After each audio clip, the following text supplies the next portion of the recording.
Question for you. Do you want to spend your time today, or are you looking to possibly invest it? When you invest in something, what do you expect to get? Thank you. When you spend it, you spend it.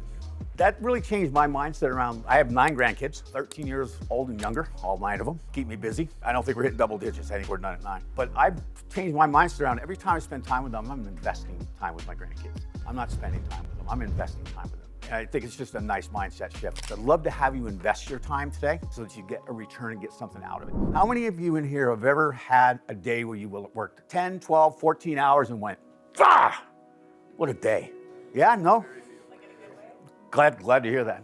That was me for many years. Before I came to KW, I was a national sales manager. I was working long days, was traveling all over the lower 48, small territory to cover. And I was also coaching a Division II college soccer team, which was part-time, unless you ask my wife. She'll tell you it was full-time. She'd see me on August 15th and say, see you in November. And she was right.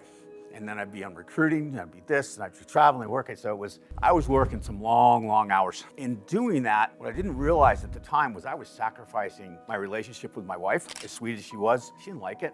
I don't blame her, because I wasn't giving her the time she deserved. I wasn't having the relationship with my kids that were living locally, because I was too busy doing what I thought was right. That was a lot of fun. I was down in Virginia working, and I had a week-long work for my day job. And that weekend, I had a recruiting event at a place called Jefferson Cup. It's a big recruiting event. So I was down watching games, got up in the morning, I had a pot, grabbed my keys and went, that feels kind of weird. What the heck is that? I'll figure out when I get home. Didn't hurt, just felt weird. Went home, went to my doctor. Long story short, I'll make it quick. About a week and a half later, I was getting an MRI, April Fool's Day appropriately. But it wasn't an April Fool's joke. It turned out I had a very rare form of cancer called sarcoma, which is less than 1% of all cancers. And when I was getting the diagnosis, the MRIs, I had missed a sales meeting for my company in Chicago. So I went back to Chicago for the sales meeting, came into the office. If you've been in a job where if you walk in and they call you in and HR's in the room, it's just not a good thing.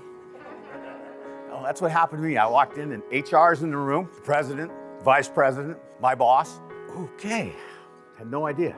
Walked in, they sat me down and took my computer, sent me out the door and said, we'll let you know if you have a job on Monday. And I didn't. So now I have a rare form of cancer I know nothing about. I have no job, no insurance, no pressure.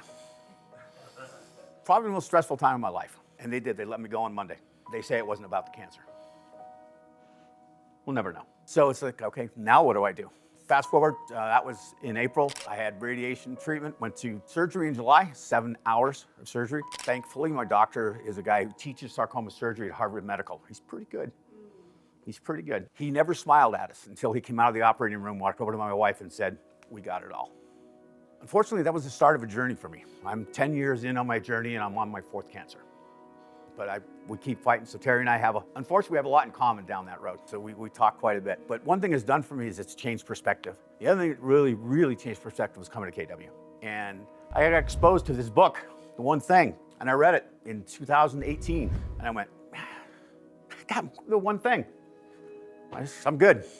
It doesn't make any sense to me. So I put it aside. A couple years later, I went, this Gary Keller guy's pretty smart. I might want to check this out a little bit further. So I read it again. And I read it again. And then I started doing some more learning. And I started kind of following Jay Papasan. So I ended up getting certified with them in 2021 as a trainer and coach for The One Thing. Then was certified with Terry at Business Maps. But what Gary Keller meant by working the long hours was that if you're working long hours, you're cheating yourself out of what it means to live your life. If you're spending all your time working, is that what you want to do? No, none of us do. We want to make sure we're living a life. I mean, you know the KW stuff is build a business worth owning, a life worth living, a legacy worth leaving. That's legitimate, and that's really what we're striving for. And Gary really pushed that, and in this, it was a mastermind when he said that, and people kind of went, whoa, okay. And that was something that really resonated with me. So everything matters equally. It does not, but yet we treat it that way. Think about it. Where in your life does that matter, where you treat everything the same? Think about it. Because we do. And if you're treating everything the same, you're giving the same value to everything. And is that the way it really should be? You walk into Gary Keller's office, you'll see this. Until my one thing is done, everything else is a distraction.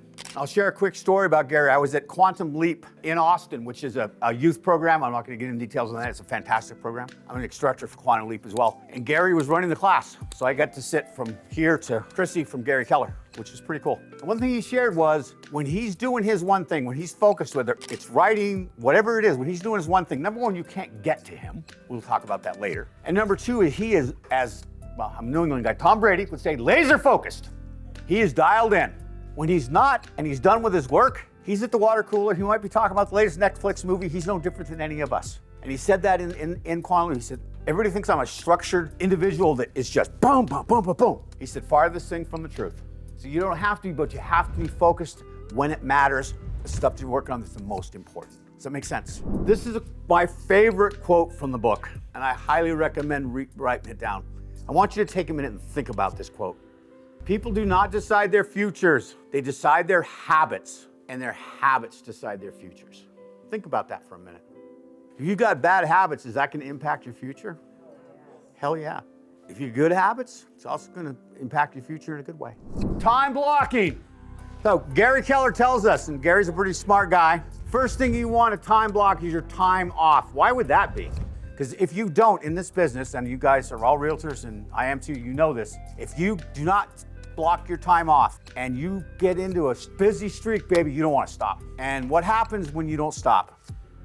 Burnout. It affects you physically, it affects you mentally, and it affects you financially. Second thing is time block your one thing. So each day, you should have a time in your day that you're doing your work. You're doing your one thing. And by the way, Gary says 4 hours. If you can time block 4 hours and work for 4 hours straight on your one thing, God love you. That's hard. That's hard. Here's what I suggest. Start small, give yourself some time, and figure out what works for you. So we're talking about dominoes. How many of you guys ever played dominoes when you were a kid? Yeah, me too. Not very good at it. In 2009, I think it was, a group in the Netherlands, the Vita group, decided to set one of these Guinness World Records. So they were in this huge room. They set up 4.5 million dominoes. No, that's big league stuff right there. If I was in the room, I'd be the guy that would hit the one in the middle by accident. But could you imagine being a fly on the wall when that first lead domino goes and 4.5 million dominoes fall? What they realized when they did that was it created 94 joules, which is just a measurement of energy. 94 joules, which is enough energy that's equivalent to if Terry decided to drop and do 525 push-ups, that's how much energy it would take. No, you don't have to. You're good. No. But it's the power of that was one flick, set off 94 joules of energy. That's equal to having a grown man do 500 plus push-ups. Really interesting.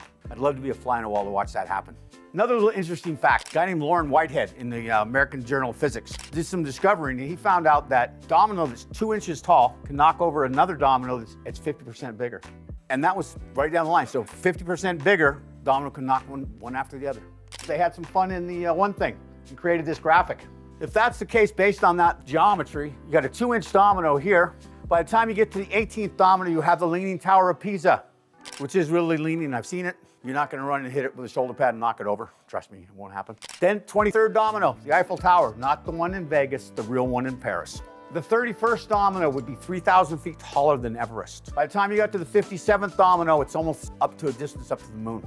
Interesting geometric progression to think about. So lining up your dominoes, the point of that is it can have a lot of power, but you got to find your lead domino. What I want you to do is work down to the point where you get something that's so easy, you go, oh, I can do that? And I'll give you an example. I want to lose 20 pounds, great. I got to get up earlier in the morning because I want to work out. So I got to get up earlier. Well, what's earlier? I got to get up by 5:30. What's one thing? That's the result. What's one thing I can do to get up by 5:30? All right, I can go to bed early. Go to bed early. What time? 9:30. Great. I go to bed at 9:30.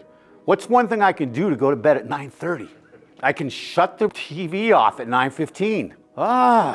Okay. My lead domino, and I did exactly this. My lead domino was, I had an alarm on my phone. It said, rah, rah. Damn, I'll watch Netflix tomorrow. Click.